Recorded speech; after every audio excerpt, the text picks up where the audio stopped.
Okay, let's just dive right in. If you're watching this, chances are you just checked your IRS transcript, saw codes 570 and 971, and felt that familiar sinking feeling in your stomach.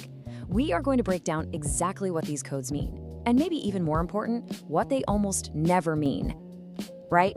Your mind is probably racing with questions just like these. It's a totally normal reaction when you see these cryptic government codes pop up next to the refund you've been counting on. That panic is real, and it's exactly what we're going to take apart, piece by piece. So, before we go any further, just take a second. The single most important thing to get right now is that these codes are just part of an internal process. Think of them as little sticky notes inside the IRS computer system. They're just marking a step along the way, not a final judgment on your return. To really understand this, we need to pull back the curtain a little bit on what an IRS transcript actually is. And this is key, because its real purpose isn't what most people think. You know, the most important part of this slide is at that last sentence.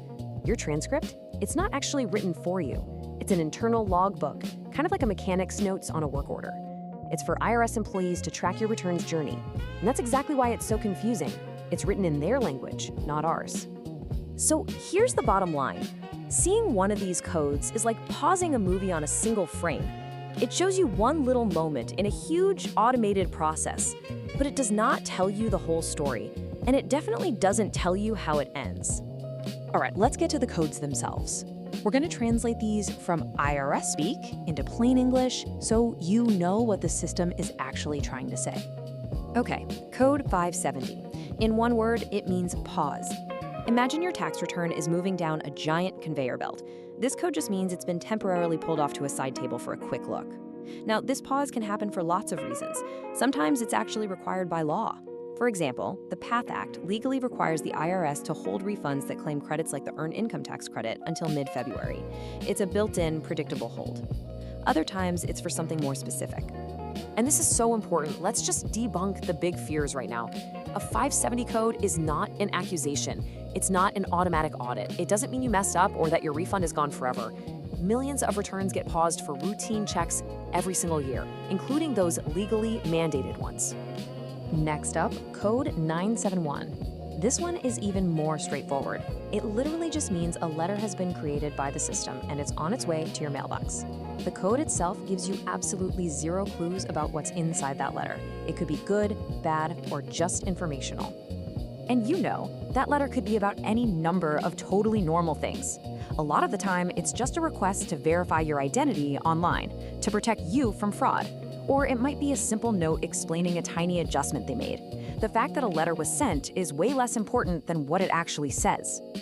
So when you see these two codes together, the logical translation is almost always this. Hey, we've paused your return for a moment, and a letter is in the mail to tell you what's up. It's a sign of process, not a final verdict. Okay, let's make this really concrete. We're going to walk through a super common scenario to see how this all plays out in the real world. This should help connect all the dots and make it feel way less intimidating. So take a look at this timeline. This is a classic identification verification delay. You file, the codes pop up, maybe you start to panic, but then, a few days or a week later, a letter shows up, asking you to go online and confirm it's really you. You do it, and pretty soon, new codes pop up, 571 to release the hold, and 846, the magic one, refund issued. Now notice how different this is from that PATH Act hold we talked about. That's a legal, automatic delay with a set time frame. It just resolves itself. This one, an ID verification, depends entirely on you taking action. So, now that you understand the process and the different reasons for these delays, let's build your action plan.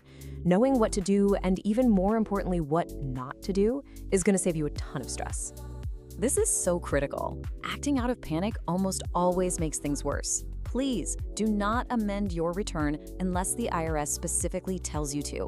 Don't call them every day without that letter in your hand. The agent on the phone won't be able to help. And for the love of all that is holy, do not trust what you read on social media.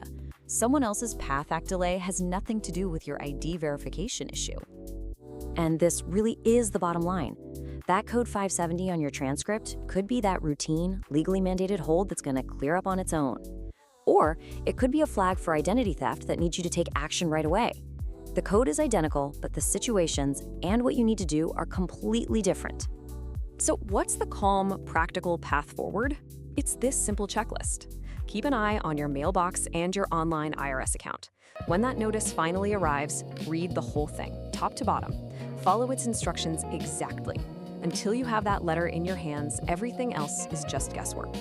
And that really brings us to the final, most important takeaway. The whole story isn't on your transcript. It's in the letter that's on its way to you. The codes are just the system's clunky way of telling you, hey, check your mail. So the only question that really matters right now isn't what do these codes mean, it's have I received that letter yet?